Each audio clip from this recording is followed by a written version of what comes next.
பார்க்க போகிறோம். ஜெபம்னா என்ன? ஏதோ ஒரு பெரிய சடங்காச்சாரம் என்று சொல்லி நினைக்கிறாங்க.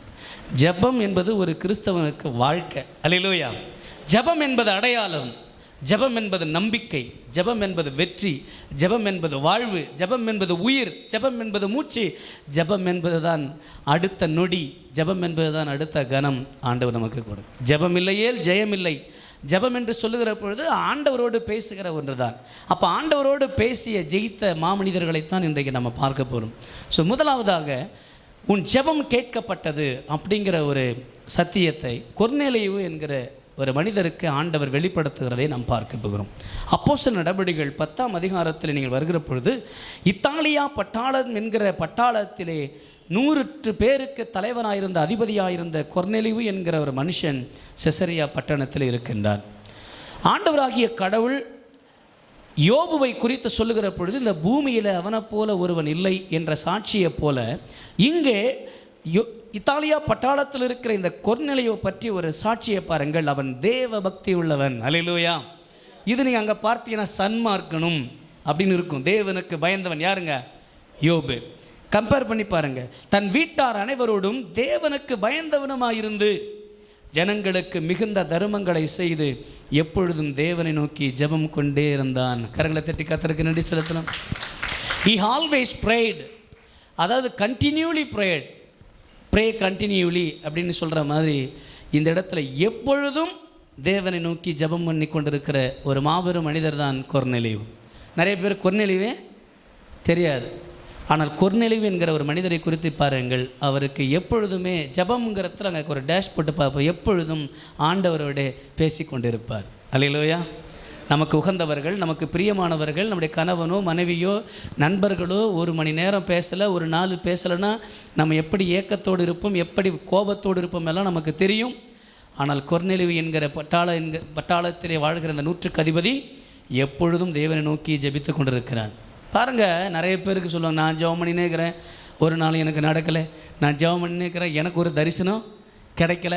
இப்படி நிறைய பேர் ஜெபம் பண்ணவங்கெல்லாம் நின்று போயிட்டாங்க. ஆரம்பகால விசுவாசிகள் நீங்கள் பார்த்தீங்கன்னா எப்போ பார்த்தாலும் பைபிளை நெஞ்சு மேலேயே வச்சுக்கிட்டே வருவாங்க, எப்போவுமே ஜெபம் பண்ணுவாங்க. அப்புறம் உங்களுக்கு தெரியும், போக போக பழமொழி நிறைய உங்களுக்கு தெரியும், அப்படியே கொஞ்சம் கொஞ்சமாக ப்ரேயர் மாறும். நிறைய பேர் 3 வேளை தொடர்ந்து ஜெபம் பண்ணுவாங்க, அப்புறம் ஒரு வேலையாக மாறும், அப்புறம் முட்டி போட்டு ஜெபம் பண்ணுவாங்க, அப்புறம் உட்காந்து ஜெபம் பண்ணுவாங்க. ஆண்டவரே மன்னிச்சிரு, ரொம்ப டயர்டாகுதுன்னு பட்டுக்குன்னு ஜெபம் பண்ணுறவங்களாம் இருக்கிறாங்க.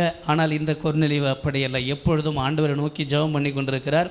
அப்படி ஜெபம் பண்ணும்போது தான் பகல் நேரத்தில் ஒரு ஏறக்குறைய 9ஆம் மணி நேரத்தில் தேவன தூதன் வருகின்றார். எல்லாரும் இரவிலே காட்சி தருவார் என்று நினைக்கிறார்கள். இங்கே பகல் நேரத்திலே கொர்நேலியுவுக்கு காட்சி திறந்து பார்க்குறாரு. உற்று பார்க்கும்போது ஆண்டவரே என்னன்னு கேட்கும்போது அப்போ சொல்கிறார், உன் ஜெபங்களும் 4ஆம் வசனம், உன் ஜெபங்களும் உன் தருமங்களும் தேவனுக்கு நினைப்பூட்டுதலாக அவர் சன்னதியில் வந்திட்டு இருக்கிறது. இன்னொரு கைத்தட்டலாம் ஆண்டவருக்கு. பாருங்கள், உங்கள் ஜெபம் கேட்கப்படலன்னு நினைக்கிற கர்த்தருடைய பிள்ளைகளே, கொர்நேலியுவின் ஜெபம் வான மண்டலங்களை கடந்து, மேகங்களை கடந்து, சர்வலோக பிசாசின் தந்திரங்களை கடந்து ஆண்டவருடைய சன்னதிக்கு எட்டியிருக்குது. இதைத்தான் 31ஆம் வசனம் சொல்கிறது. கொர்நேலியுவே, உன் ஜெபம் கேட்கப்பட்டது, உன் தான தருமங்கள் தேவ சன்னதியில் நினைந்தருளப்பட்டது. இங்கே அமர்ந்திருக்கிற கர்த்தருடைய பிள்ளைகளே, கர்த்தருடைய வார்த்தைகளை கேட்கிற பிள்ளைகளே, என் ஜெபம் கேட்பாரா அந்த ஆண்டவர்? ஜெபம் கேட்கலன்னா கண்ணு இல்லை காது இல்லைன்னு சொல்கிறீங்களே, எத்தனை வருஷமாக நான் ஜெபம் பண்ணுவேன், என் ஜெபம் கேட்கப்படலே என்று காத்து கிடக்கிற உங்களுக்கு ஒரு நாள் தரிசனம் கிடைக்கும். ஒரு நாள் கர்த்தருடைய தாசர்கள் மூலமாய் உங்களுக்கு வார்த்தைகள் உரைக்கப்படும். நீ இத்தனை காலமாய், இத்தனை ஆண்டு காலமாய், இத்தனை ஒரு ஜெப குறிப்புகளோடு காத்திருக்கிற உங்களுக்கு உங்கள் வேண்டுதல் கேட்கப்பட்டது, உங்கள் ஜெபம் கேட்கப்பட்டது. Your prayer is accepted. ஆண்டவர் உங்களுடைய ஜெபத்தை கேட்டுட்டார். Your prayer heard by God. ஆண்டவர் உங்களுடைய வார்த்தையை கேட்டுட்டாரு. அப்படி எப்பொழுதுமே ஜெபம் பண்ணி கொண்டிருந்த கொர்நேலியுடைய ஜெபத்தை கேட்டதுனால தான் தேவ மனிதர்களை சந்திக்கக்கூடிய ஒரு வாய்ப்பு கிடைக்கிறது. பேதுருவை பாருங்கள், இப்படி பேதுருவுக்கு கூட சொல்கிறார். அங்கே ஒன்று சொல்கிறாரு, யாருக்கு சொல்கிறாரு? கொர்நேலியுவுக்கு சொல்கிறார், ஒரு ஜெபம் கேட்கப்பட்டதுன்னு. அதே மாதிரி பேதுருக்கு ஒருத்தர் வருவார், அவரை அவர்கிட்ட சொல்லு, இதெல்லாம் சொல்ல. அப்புறம் அனனியா, எத்தனை பாருங்கள், எத்தனை பேர் இணைக்கிறாரு பாருங்கள். உங்கள் ஜெபம் கண்டிப்பாக கேட்கப்படும். அல்லேலூயா. எப்படி நம்ம ஜெபம் பண்ணுறோன்னு உங்களுக்கு தெரியும். நிறைய பேர் சொல்லுவாங்க, நான் விசுவாசமாக ஜெபம் பண்ணுறேங்க ஐயான்னு. பைபிளில் எப்படிலாம் ஜெபம் பண்ணியிருக்காங்கன்னு சொல்கிற மாதிரி அப்படியே மனப்பாடமாக நீங்கள் கேட்டுங்களேன். பாருங்கள், இடைவிடாமல் பேசுகிறீங்களா? இடைவிடாமல் ஜெபம் பண்ணுங்கள். அப்புறம் பார்த்தோன்னா ஸ்தோத்திரத்துடன் ஜெபத்தில் விழித்திருந்து ஜெபம் பண்ணுங்கள். அப்புறம் ஊக்கத்துடன் ஜெபம் பண்ணுங்கள். கருத்தாய், இதில் யாக்கோபு 5:15 தெரியல, ஊக்கமாய் ஜெபம் பண்ணுங்கள், கருத்தாய் ஜெபம் பண்ணுங்கள், விசுவாசமாய் ஜெபம் பண்ணுங்கள். ரோமர் 12:12 சொல்கிறது, உற்சாகமாக ஜெபம் பண்ணுங்க, உறுதியாக ஜெபம் பண்ணுங்க. ஏராளமான வார்த்தைகளை சொல்லும். மத்திய 21:22 சொல்கிறது, மேலும் விசுவாசம் உள்ளவர்களாய் ஜெபத்தில் எவைகளை கேட்பீர்களோ அவைகளை பெற்றுக்கொள்வீர்கள். ஏராளமான வார்த்தை வசனங்கள் இருக்கிறது. ஜெபம்னா அப்படி ஒரு விசேஷம். அப்படி எப்பொழுதுமே நீங்கள் ஜெபம் பண்ணுகிறவர்களாக இருந்தால், என் ஜெபம் கேட்கப்படுமா படாதா என்கிற சந்தேகத்தில் நீங்கள் இருப்பீர்கள் என்று சொன்னால், இப்போ அந்த சந்தேகத்தை எடுத்துருங்க. உங்கள் ஜெபம் கேட்கப்பட்டது. அல்லேலூயா. ஒரு சமயம் வாய்க்கும். வெயிட் பண்ணுங்க. யார் வர்றதுக்கு? ஒரு அனனியா என்கிற ஒரு தீர்க்கதரிசி வர்றதுக்கு, பேதுரு என்கிற ஒரு தேவ மனுஷன் வர்றதுக்கு வெயிட் பண்ணுங்க. ஆல்ரெடி உங்கள் ஜெபம் என்ன ஆயிடுச்சு? கேட்டாயிடுச்சு. அதை உங்கள்கிட்ட சொல்கிறதுக்கு கொஞ்சம் நேரமாகும். கவலைப்படாதீர்கள், உங்கள் ஜெபம் நிச்சயமாய் கேட்கப்படும். உங்களுக்கு தெரியும், பைபிளில் நிறைய பேருக்கு அன்னாளின் ஜெபத்தை கர்த்தர் கேட்டிருக்கிறார். மனாசேயனுடைய ஜெபத்தை கேட்டிருக்கிறார். ஏராளமான தேவ மனிதர்கள் திருமறையிலே படிக்க முடியும். எல்லாருடைய ஜெபங்களை கேட்டிருக்கின்றார். அப்போ தான் இந்த ஆகாரம்மா என்ன பண்ணுது? உங்களுக்கு தெரியும், வனாந்தரத்தில் கிடக்கிற குழந்தையை தூக்கிட்டு போயிட்டு பிள்ளையை சாக கிடக்கிற நிலை, தண்ணி இல்லையே அப்படின்னு இருக்கும்போது தான் ஒரு துறவை காணும்படி கர்த்தர் உதவி செய்திருக்கார். அது அல்லேலூயா. அதுதான் பக்தன் பாடு. என்னை காண்பவரே, தீனம் காப்பவரே, ஆராய்ந்து அறிந்திருக்கின்றீர், சுற்றி சுற்றி சூழ்ந்திருக்கின்றீர். ஆண்டவருடைய பார்வை ஆகாரின் மீது பட்டுச்சு. ஆகாரினுடைய கண்களை கர்த்தர் திறந்தார். ஆகாரினுடைய வேண்டுதல்களை, ஆகாருடைய கண்ணீரை கண்ட கடவுள் அவருடைய ஜெபத்தை கேட்டு துறவை கண்டது போல உங்களுடைய ஜெபத்தை கர்த்தர் கேட்கிறார். உங்கள் ஜெபம் நிச்சயமாய் கேட்கப்படும். சரி, இதோடு கூட அப்படியே ஒன்றும் நினச்சிட்டு அடுத்த தலைப்பு போயிடலாம். எசேக்கியாவுடைய ஜெபம் கேட்கப்பட்டது. உங்களுக்கு தெரியும், எசேக்கியாவை பற்றி, எசேக்கியா ராஜாவை பற்றி உங்களுக்கு தெரியும். தேவ மனுஷன். மனாசேக்கு பிறகு நீங்கள் பார்த்தீங்கன்னா எத்தனை ஒரு அற்புதமான ஒரு தேவ மனுஷன். அவருக்கு ஏசாயா சொல்கிறாரு, ஏசாயா கிட்ட ஆண்டவர் சொல்கிறார், நீ போயிட்டு என்ன பண்ணிடு, எசேக்கியாவுக்கிட்ட சொல்லிவிடு, இன்னொரு 15 வருஷம்லாம் கிடையாது, இன்னும் 15 நாள் கூட கிடையாது, இன்றைக்கே என்ன பண்ணுவார், சீக்கிரமுடைய காரியத்தெல்லாம் ஒழுங்கு பண்ணுன்னு சொல்கிறார். யாருக்குன்னா, நாளைக்கு நீ செத்துருவேன்னு சொன்னால் ஏற்றுக்க முடியுமா? பாருங்கள், எசேக்கியாவுக்கு அப்படி போயிட்டு சொன்ன உடனே போயிட்டு ஆண்டவரை நோக்கி பார்க்குறார். முகம் இந்த பக்கம் திருப்பிக்கிட்டு, சோர் பக்கமாக திரும்பிக்கிட்டு, ஆண்டவரே, நான் உங்களுடைய சமூகத்தில் உண்மை உத்தமாக நடந்து கொண்டேனே, என்னை பாருப்பா, எனக்கு கொஞ்சம் நான் வாங்குறதுக்கு ஆசைப்படுறேன், என்னமோ சொல்லி அழுது ஜெபிக்கிற பொழுதுதான் திருமறை சொல்லுகிற, எங்கள் சர்ச்சில் எப்படி பார்த்து ஞாபகம் இருக்கும், உன் விண்ணப்பத்தை கேட்டேன், உன் கண்ணீரை கண்டேன்னு சொல்லி நீ சுகமடைவான்னு சொல்லி ஆலயத்துக்கு போவாங்கிறதெல்லாம் ஆண்டவர் சொல்லி அனுப்புகிறாரு. இப்போ பாருங்கள், சொல்லிவிட்டு முற்றத்துக்கு கூட போகலை, கொஞ்சம் தள்ளி கூட போகலை. உடனே ஏசாயாவுக்கு ஆண்டவர் வார்த்தை சொல்ல, போ எசேக்கியாவுக்கு சொல்லு. எத்தனை வருஷமா? என்ன இது ஆண்டவர் எப்படி பாருங்கள், செத்துருவேன்னு சொன்ன மனிதனுக்கு 15 ஆண்டுகள் கூட்டுறாருன்னா, ஒரு நிமிட ஜெபம் 15 வருஷம் கூட்டியிருக்குது. கைத்தட்டுங்களேன். அல்லேலூயா.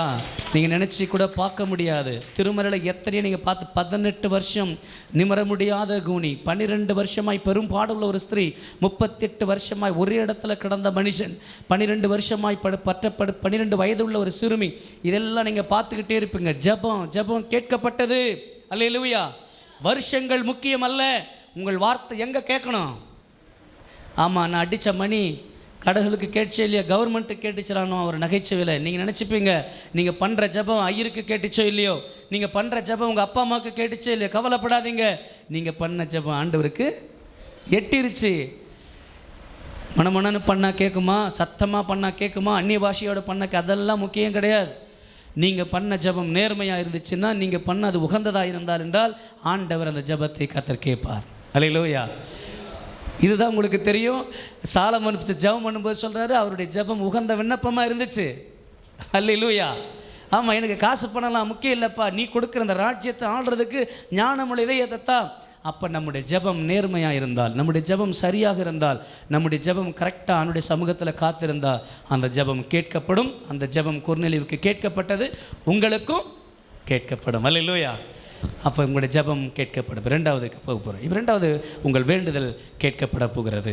அப்படி ஒருத்தருக்கு வேண்டுதல் கேட்கப்பட்டுச்சு, அவரை குறித்து நாம் பார்க்க போகிறோம். லூக்கா நற்செய்தி நூல் 1ஆம் அதிகாரம் 13ஆம் வசனத்தை படிக்கலாம். தூதன் அவனை நோக்கி, சகரியாவே பயப்படாதே, உன் வேண்டுதல் கேட்கப்பட்டது. உன் மனைவியாக எலிசபெத் உனக்கு ஒரு குமாரனை பெறுவாள். அவனுக்கு யோவான் என்று பெயரிடுவாயாக. அல்லேலூயா. மறவாமல் நினைத்தீரையா, மனதார நன்றி சொல்வேன். இரவும் பகலும் என்னை நினைத்து இதுவரை நடத்தினீரே. இரவும் பகலும் என்னை நினைத்து இதுவரை நடத்தினீரே. நன்றி நன்றி ஐயா, கோடி கோடி நன்றி ஐயா. நன்றி நன்றி ஐயா, கோடி கோடி நன்றி ஐயா. சுதி மாறுதுப்பா, பாட முடியல. சரி, ஓகே. இரண்டாவதாக நம்ம பார்க்கும்போது உன் வேண்டுதல் கேட்கப்பட்டது. ஃபஸ்ட்டு யாருடைய ஜெபம் கேட்கப்பட்டது ஞாபகம் வச்சுங்க? கொர்நேலியு ஜெபம் கேட்கப்பட்டது. 1-2 பேர் உங்களுக்கு சொன்ன ஞாபகம் வச்சுக்கிங்க. இப்போது உங்கள் வேண்டுதல் கேட்கப்படும். ஜெபம் இஸ் ப்ரேயர், வேண்டுதல் is request. You request hear by God. நீங்கள் ஆண்டவர்கிட்ட நிறைய முறை ரெக்வெஸ்ட் பண்ணியிருப்பீங்க, இல்லை ஒரு பெட்டிஷன் போட்டிருப்பீங்க, இல்லை ஒரு கமெண்ட் கொடுத்துருப்பீங்க, ஆண்டவர் எனக்கு செய்யுங்கன்னு. இந்த சகரியா என்பவர் உங்களுக்கு தெரியும், ஒரு ஆசாரிய பணியை செய்கிறவர். எத்தனை குழந்தைகளை அவர் என்ன பண்ணியிருப்பார்? கையில் தூக்கி பட்னியாக இருக்கிறதுனால யாரும் வாயும் திறக்க மாட்டுறாங்க. ஆமாம். இந்த சகரியா எத்தனை குழந்தைகளை அபிஷேகித்திருப்பார், எத்தனை குழந்தைகளை கரங்களை தூக்கி பெயர் வைத்திருப்பார். ஆனால் அவருக்கு என்ன இல்லை? குழந்தை இல்லை. ஆசாரிய பணிகளிலே, பலிபீடத்திலே ஆசாரிய பணியை செய்து கொண்டிருக்கிற பொழுது கர்த்தருடைய தூதனை இப்போ காட்சி தருகிறார். எப்படி கொர்நேலியுவுக்கு காட்சி தந்து உன் ஜெபம் கேட்கப்பட்டது என்று சொல்கிறாரோ, அதே போல் இங்கே சகரியாவுக்கு ஆண்டவருடைய தூதனாகிய வந்து பலிபீடத்தில் நின்று காட்சி தருகின்றார். சகரியாவே பயப்படாதே, உன் வேண்டுதல் கேட்கப்பட்டது. அல்லேலூயா. எத்தனை பேர் நீங்கள் வேண்டுதல் பண்ணியிருப்பீங்க, வேண்டிக்கிட்டு இருந்திருப்பீங்க? எத்தனை பேர் கவர்மெண்ட் ஆஃபீஸராக இருக்கட்டும், எத்தனை பேர் தாய் தகப்பனாக இருக்கட்டும், இல்லை எத்தனை கல்லூரியில் இருக்கட்டும், பள்ளிக்கூடங்கள் இருக்கட்டும், எத்தனை முறை நீங்கள் ரெக்வெஸ்ட் பண்ணியிருப்பீங்க. அந்த ரெக்வெஸ்ட் ரிஜெக்டடாக இருக்குமே, அந்த ரெக்வெஸ்ட் தளர்த்தப்பட்டிருக்குமே, கண்டுக்க மாட்டாங்களே, அலட்சியப்படுத்தியிருப்பார்களே. இந்த 2 பேரும் நீங்கள் யாருன்னு பார்த்தீங்கன்னா ரொம்ப வயசானவங்க. எப்படிங்க பேச மாட்டாங்கம்மா? அவங்க ஐயா பண்ணால் தான் பேசுவாங்க போல்றது. ரொம்ப வயசானவங்க தெரியாது அவங்களுக்கு. சகரியா எலிசபெத் தெரியாதுயா, ரொம்ப வயசானவங்க. ஸ்திரீகளுக்குள்ளே வழிபாடு நின்று போச்சு. கருமுட்டையே உருவாது, வாய்ப்பே கிடையாது. There is no chance at all. குழந்தைங்கிறத ஒன்றதுக்கு வாய்ப்பே முடிஞ்சு போச்சு. அடுத்தது அவங்களை தூக்கின்னு போய் போடணும். அதுதான் அடுத்த கட்டம். கடைசி ஆசாரிய முறைமை வரும்போது பண்ணணும். இப்போ பாருங்கள், எத்தனை நாள் ஆண்டவரே நான் இன்னொருத்தருடைய குழந்தைய சுமந்து ப்ளஸ் பண்ணுறேனே, எனக்கு ஒரு குழந்தை தர மாட்டியா? கேட்டிருப்பாங்களா? கேட்டிருக்க மாட்டாரா? கண்டிப்பாக கேட்டிருப்பார். இல்லை, ஒரு சிலர் சொல்லியிருப்பாங்க, இவனுக்கே குழந்தை கிடையாது, இவன் குழந்தை இன்னொருத்தருடைய குழந்தை ஆசீர்வதிக்கிறேன்னு மனசில் பேசியிருப்பாங்க. இன்னும் சமுதாயத்தில் கேடுகட்ட சமுதாயங்க. என்ன பண்ணுது? குழந்தைன்னா கொஞ்சம் நேரம் கிடைக்க தான் செய்யும். அதுக்காக கணவனை இழந்தவங்களை ஒரு ஃபங்க்ஷனில் சேர்க்கறது கிடையாது, குழந்தை இல்லாதவங்களை சேர்க்கறது கிடையாது. அப்படிப்பட்ட ஒரு சமுதாயத்தில் வாழ்ந்து கொண்டு இருக்கிறோம். முறை நம்முடைய மகளோ நம்முடைய சகோதரியோ வயதுக்கு வந்து விட்டால் அவர் பெரிய பேனர் போட்டு அடிச்சு போடுறான். அடுத்த மாதமே அவளை தீட்டுன்னு திண்ணையில் உட்கார வைக்கிறான். என்னடா சமுதாயம் இது? பெரிய பெரிய பேனர் பாருங்க, யாருக்குமே தெரியக்கூடாதுன்னு வீட்டில் வச்சுக்கிறான்னா இவன் என்ன பண்ணுறான்? வடிநடுக்க பேனர் வச்சு 1000 பேருக்கு சோத்தை போட்டு என் பொண்ணு வயசுக்கு வந்துக்குச்சுன்னு ஊருக்கெல்லாம் சொல்கிறான்.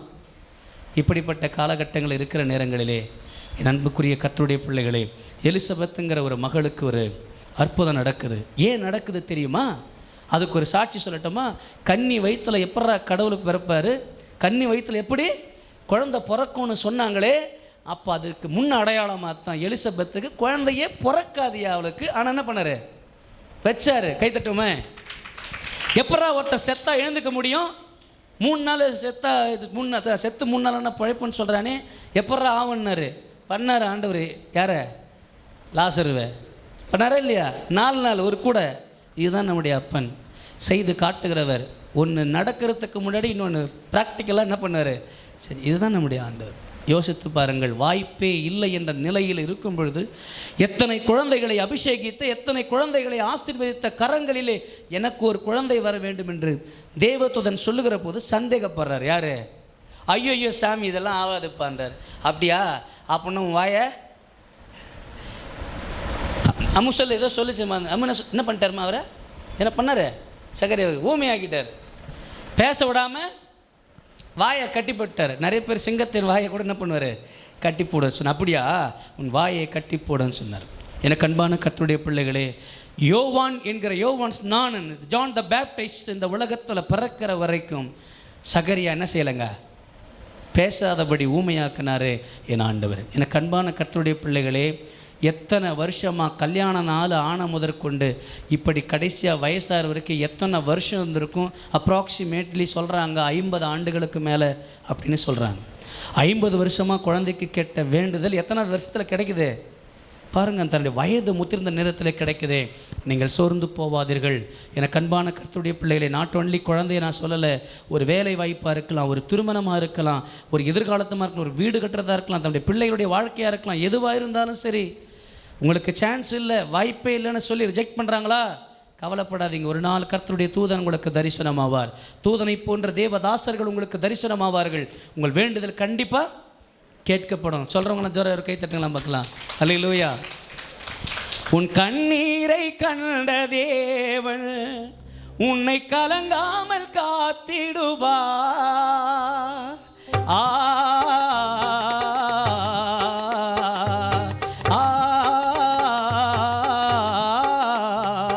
உன் கண்ணீரை கண்ட தேவன் உன்னை கலங்காமல் காத்திடுவார்.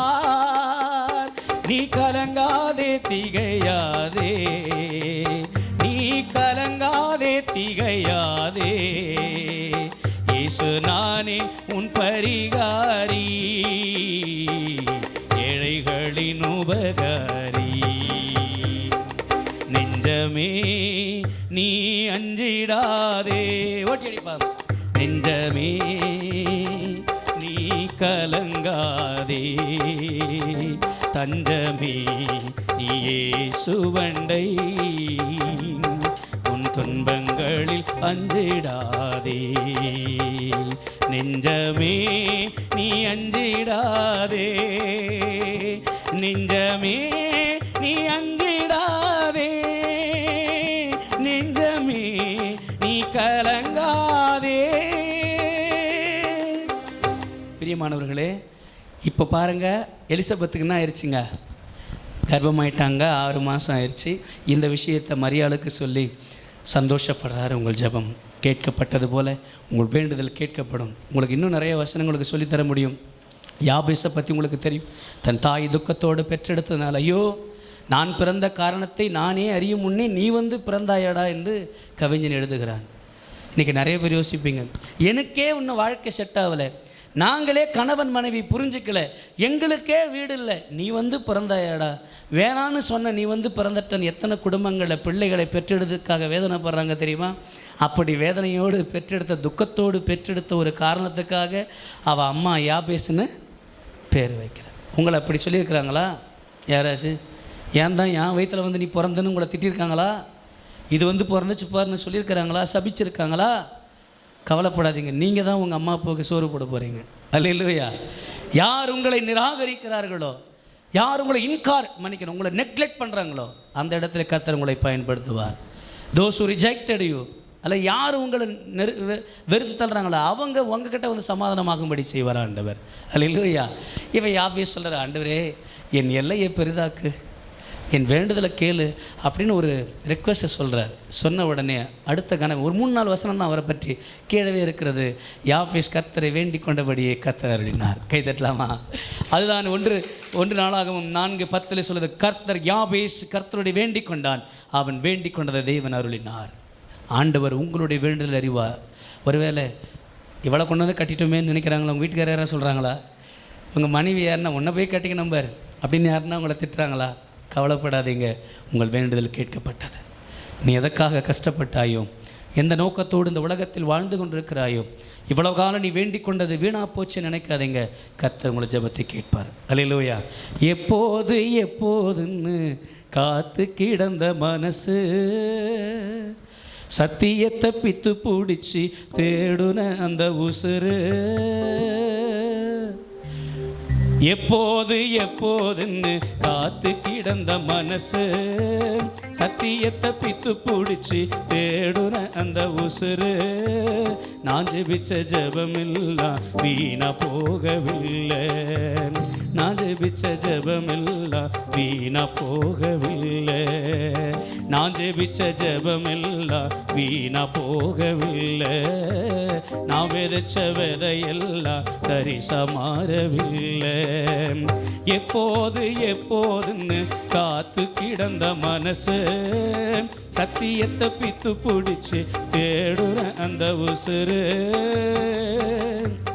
சொப்பனங்கள் கண்டவனை காசுக்கு விற்றவனை ஊரறிய அழகு பார்த்து அலங்கரித்தீரே, சொப்பனங்கள் கண்டவனை காசுக்கு விற்றவனை ஊரறிய அழகு பார்த்து அலங்கரித்தீரே, குடும்பங்கள் சேர்ந்து கொண்டு குழியில தள்ளினாலும் ஊருக்கு முன் முத்தமிட்டு அணைத்து கொண்டவரே, நீ செய்தத நினைச்சு நன்றி சொல்லுது மனசு, எத்தனையோ பாட்டு இருந்தோ மனசு பாடுது. சுதி மாறுதுப்பா.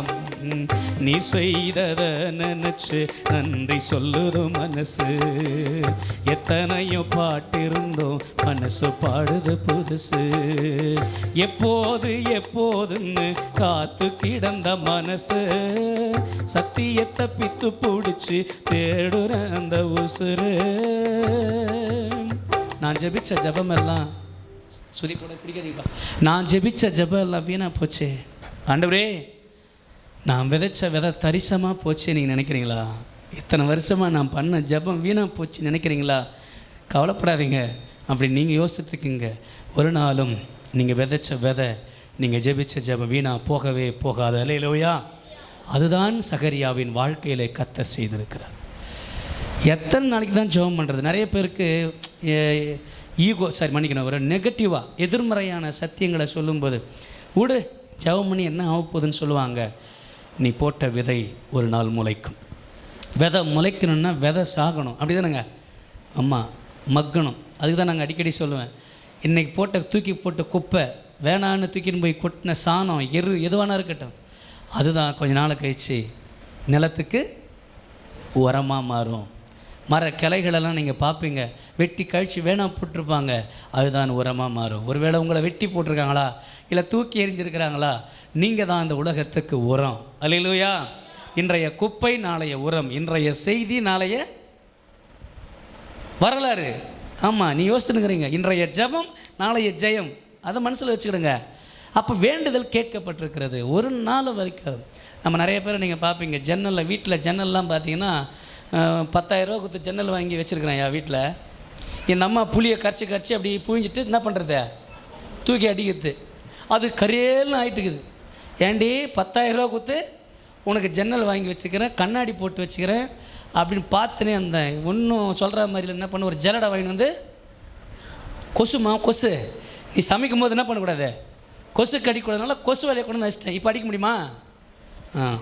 தூக்கி எறியப்பட்ட தக்காளி, அதை அழுகி போன தக்காளி பறிஞ்சு தூக்கி போட்டிங்கன்னா அங்கே அது முளைச்சி கிடக்கும். அல்லேலூயா. உங்களை தூக்கி போட்டிருக்காங்களா யாராவது? வேணான்னு ஜன்னலில் போட்டிருக்காங்களா? இல்லை போகிற வாக்கில் எங்கன்னா விசிறி போட்டு போயிருக்கிறாங்களா? கவலைப்படாதீங்க.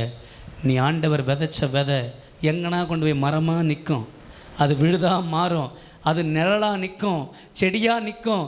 அடையார் ஆலமரத்தில் பஸ் ஸ்டாண்டே உருவாக்கணும். அந்த மாதிரி சின்ன விதை யோசித்து பாருங்களேன். ஆலமரத்தை விதை, அரச மர விதை, இதெல்லாம் நீங்கள் அந்த கனியினுடைய விதை எல்லாமே ரொம்ப கடுகை விட சின்னது.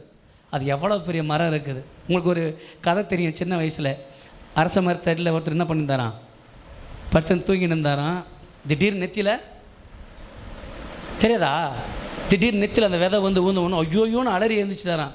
இவர் சொல்லுங்கிறார மாதிரி. அதுக்கு முன்னாடி என்ன கடவுள் தரையில் போகிற கொடி பூசணிக்காய்க்கு இம்மாம்பரிய பூசணிக்காய் வச்சுருக்கிறாரு, இவ்வளோ பெரிய மரத்துக்கு இத்தினூண்டு பழமான்னு கடவுளை திட்டுன்னு இருந்தானா. கொஞ்ச நேரம் கழித்து தலையில் விழுந்தவனை தான் தெரியுது, ஐயோயோ ஒருவேளை இவ்வளோ பெரிய மரத்தில் பூசணிக்காய் காண்டி வச்சுருந்தாரானா நம்ம தலையே போயிருக்கண்டான்னு நினச்சிட்டு இருந்தாரான். ஆண்டவருக்கு தெரியும் யார் யார் எங்கே வைக்கணும்னு. சின்ன விதை நினைக்காத, அசால்ட்டாக நினைக்காத, தூக்கி போட்டு போவாத, அது அங்கே முளைச்சி நிற்கும். நீ நினைக்கலாம், பிளான் பண்ணலாம், திட்டமிடலாம். யார் யார் ஒரு கூட்டம் கூடி ரூமு போட்டு யோசிப்பாங்களோ எல்லாம் யோசித்து உன்னை பிளான் பண்ணுவாங்க. ஆனால் கர்த்தருக்கு தெரியும் எங்கே உங்களை முளைச்சி நிற்க வைக்கணும் தெரியும். கரங்களை தட்டி கர்த்தருக்கு நன்றி செலுத்துங்க. யாபேசனுடைய வேண்டுதல் கேட்கப்பட்டது. மனைவிக்காக வேண்டுதல் செய்த ஈசாக்கின் வேண்டுதல் கேட்கப்பட்டது. இன்னும் யோபுவின் வேண்டுதல் கேட்கப்பட்டது. உங்களுடைய வேண்டுதலும் கேட்கப்பட்டது. கடைசியாக ஒன்று சொல்லி நிறைவு செய்யலாம், நேரமாச்சு. இப்போது வார்த்தைகள், நீங்கள் பேசுகிற வார்த்தை கூட கேட்கணும். ஆண்டவர் கேட்கணும் சொல்லுவோம்ல, நான் பேசுகிறது கேட்கலன்னா இந்த கல்லுகள் கூட என்ன பண்ணும், பேசும். இப்போ நம்ம பேச போது பாருங்கள், எங்கே பேசிச்சு, எந்த இடத்துல வார்த்தைகளை கேட்கப்பட்டது. தானியேல் 10ஆம் அதிகாரம் 22ஆம் வசனத்தை மட்டும் படிச்சுட்டு நாம் நிறைவு செய்ய போகிறோம்.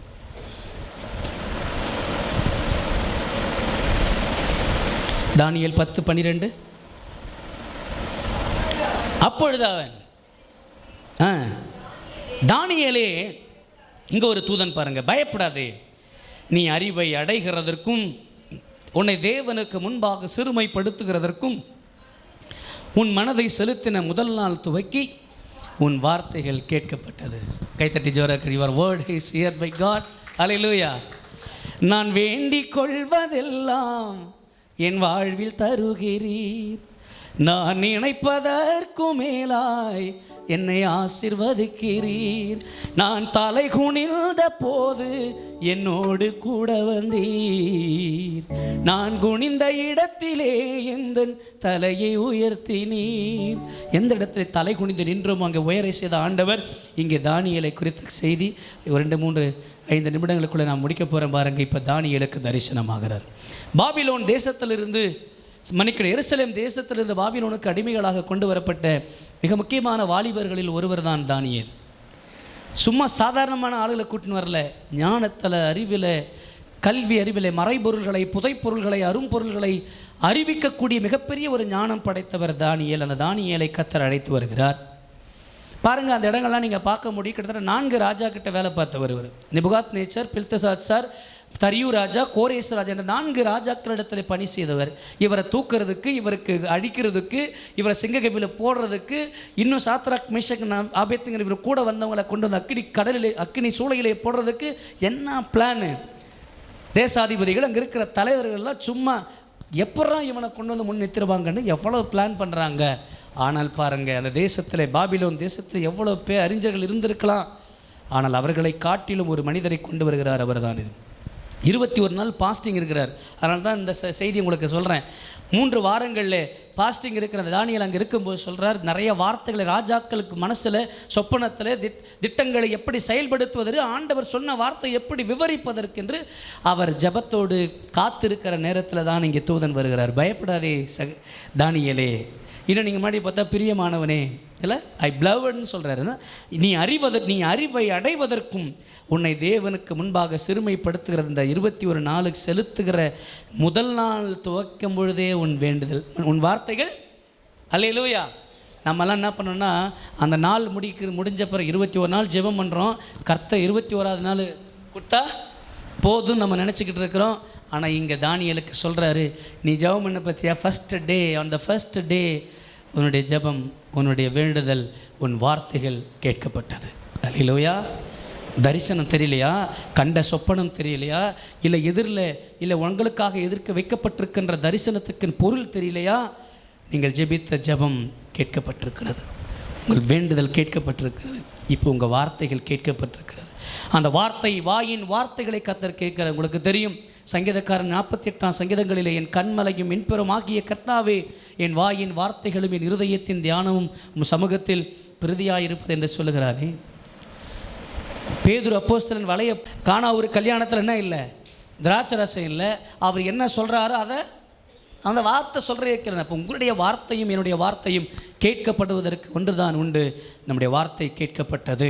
இங்கே தானியேலுடைய வார்த்தை கேட்கப்பட்டதுனால தான் தானியேல் பல அற்புதங்களை, அதாவது அற்புதம் மீன்ஸ் அவர் செய்யல, அவர் வாழ்க்கையில் நடந்த அற்புதங்கள் உண்டு. சிங்கங்களின் கெபியிலே போட்ட பிறகு கூட நீங்கள் பார்க்க முடியும் எப்படிப்பட்ட தேவன் அவருடைய வார்த்தைகள் கேட்கப்பட்டது. உங்களுக்கு தெரியும், சங்கீதங்களின் புத்தகம் 139 சங்கீதத்தினுடைய சார அம்சம்தான் என்னை காண்பவரே என்னை காப்பவரே. என் நாவில் சொல் பிரவாதத்திற்கு முன் இதோ கர்த்தாவே அதையெல்லாம் அறிந்திருக்கிற என் மனசில் நினைச்சுக்கிறதுக்கும் மேலாய்.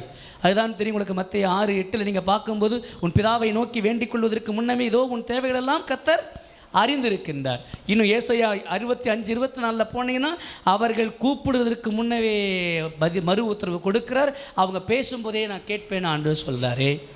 உங்கள் வார்த்தை யாரும் புரிஞ்சிக்கலையா? நீங்கள் பேசுகிற வார்த்தைக்கு மதிப்பு தரலையா? உங்கள் பேசுகிற வார்த்தைக்கு மரியாதை இல்லையா? உங்கள் வீட்டில் மரியாதை இல்லையா? நீங்கள் வேலை செய்கிற இடங்களில் மரியாதை இல்லையா? திருச்சபையில் இல்லையா? சமுதாயத்தில் இல்லையா? உங்களுக்கு வேலை செய்கின்ற அலுவலகங்களில் உங்களுக்கு மரியாதைன்னு யோசிக்கிறீங்களா? உங்கள் வார்த்தையை யார் கேட்டாச்சு? ஆமாம், அல்லேலூயா. போய் ரெக்வெஸ்ட் பண்ணி கெஞ்சி நிற்பீங்க, இப்படி கையேந்து நிற்பீங்க. ஆண்டவர் இந்த கையை எப்படி மாற்றிடுவார், உங்களை கொடுக்க வச்சிருவார். உங்கள் வார்த்தை கேட்கப்படும். மறந்துடாதீங்க. அரும்பொருள்களை, புதைப்பொருள்களை அறிவிக்கக்கூடிய மிகப்பெரிய ஒரு ஞானம்தான் தானியேலுக்கு கொடுக்கப்பட்டது. ஏனென்று சொன்னால் அவர் ஆண்டுடைய சமூகத்தில் உபவாசத்தோடு காத்திருந்த ஒரே காரணத்துக்காக அற்புதங்கள் நடைபெற்றது. உங்களுக்கு தெரியும், 3 வேளை ஜெபம் பண்ணுவார், தினந்தோறும் ஜெபம் பண்ணுவார். நான் அவரை பற்றி வரலாறு படிக்கும்போது எருசலேமுக்கு நேராக பல கனிகள் திறந்திருக்க ஜெபம். கனிகள் சின்ன நீ சொல்கிறோம்லே, அது பழம். பல கனிகள்னு சொல்லுவாங்க. அது 3 கனிகள்னு சொல்லும்போது ஜன்னல், சாரளம், விண்டோ. அப்போது எருசலேமுக்கு நேராக இருக்கிற ஜன்னலை திறந்து, இந்த ஜன்னலுக்கு நேராக தான் என் ஊர் இருக்குன்னு தினந்தோறும் முட்டி போட்டு எங்கே ஜெபம் பண்ணுறார்? எதை நோக்கி? என் ஆண்டவர் எங்கே வாசம் பண்ணுறாருன்னு ஜன்னலை நோக்கி பல கனிகள் திறந்திருக்க தான் முன் செய்து வந்ததுபடியே, அல்லேலூயா, எருசலேமிலே தன் சொந்த தேசத்தில் செய்து வந்த அதே ஜெபம் அடிமையாய் கொண்டு வரப்பட்ட இடத்தில் கூட செய்ய முடியும் என்பதற்கு தானியேல் மிகப்பெரிய ஒரு சாட்சி. நிறைய பேர் ஜெபம் பண்ணுறதுக்கு சாக்கு சொல்கிறோம். எனக்கு டைம் இல்லைன்றோம், எனக்கு நேரம் இல்லைன்றோம். ஜெபம் பண்ணும்போது வேலை வருதுன்றோம், ஜெபம் பண்ணும்போது ஃபோன் வருதுன்னு சொல்கிறோம், தடைன்னு சொல்கிறோமே. எத்தனை தடை வந்தாலும் சரி, உனக்கு கையெழுத்து போட்டு உனக்கு செங்ககையில் போட்டாலும் சரி, போட நினைச்சாலும் சரி, என் தேவனை நோக்கி 3 வேளை ஜெபம் பண்ணுன்னு சொன்னவர் யாருங்க? முட்டி போட்டு எருசலேமுக்கு நேராக ஜெபம் பண்ணார். உங்கள் ஊர் எங்கே இருக்குது பாருங்கள், உங்கள் சபை எங்கே இருக்குன்னு பாருங்கள், அங்கே உன் கண்களை திறந்து ஜெபம் பண்ணு பாருங்கள், உங்கள் வார்த்தைகள் கேட்கப்படும். ஆண்டவர் எனக்கு ஒன்றும் தெரியல, முட்டாள், அறிவில்லைன்னு சொல்கிறாங்க, எனக்கு ஞானத்தை கொடுப்பா. உங்களுக்கு ஞானத்துக்கு அறிவு சொல்கிற மாதிரி, அறிவு நாலேஜ் கம்ஸ் ஃப்ரம் மென். அறிவு என்பது மனிதனிடத்திலிருந்து வரும். But wisdom is only from God. ஞானம் என்பது கர்த்தர் மட்டும்தான் கொடுக்க முடியும். நான் கொடுக்க முடியாது, பாஸ்டர் யாரும் கொடுக்க முடியாது. சந்தோஷம், ஜாய் கம்ஸ் ஃப்ரம் மென். சந்தோஷம் மனிதன் கொடுக்க முடியும். பட் பீஸ், சமாதானம் இஸ் ஒன்லி ஃப்ரம் காட். சமாதானம் யாரும் கொடுக்க முடியாது. நன்மையும் கிருபையும், குட்னஸ் கம்ஸ் ஃப்ரம் மென். நன்மை மனிதன் கொடுக்க முடியும். But grace only from God. அல்லேலூயா. அதுக்கு இன்னொரு மாற்றி சொல்கிறேன் பாருங்க, தயவு, கிருபை, favour it comes from men, but grace is only from God. தயவு மனுஷர்கிட்ட கிடைக்கும். இப்படி நிறைய டிஃப்ரெண்ட் இருக்குது. உங்கள் வார்த்தைகள் கேட்கப்படும். நீங்கள் கவலைப்படாதிருங்கள். நீங்கள் என்னென்னலாம் சொன்னீங்களோ, என்னென்னலாம் ஜெபம் பண்ணீங்களோ, எப்படியெல்லாம் கேட்டீங்களோ, எல்லாமே கேட்கப்பட்டாயிடுச்சு. Granted, your permission granted, your prayer is request, your word is heard by God. எல்லோரும் எழுந்து நின்று கண்ணை மூடி ஆண்டவரை நோக்கி நான் பார்க்க போகிறேன். ஆண்டவரே, அப்போ நான் ஜெபம் பண்ணதை நீ கேட்டியாப்பா? எல்லோரும் எழுந்து நிற்பு. இவ்வளோ வேகமாக எழுச்சிக்கிறீங்களே, ரொம்ப சந்தோஷம். அப்பா, நான் ஜெபம் பண்ணனே முந்தின நாள், அது நீங்கள் கேட்டிங்களா?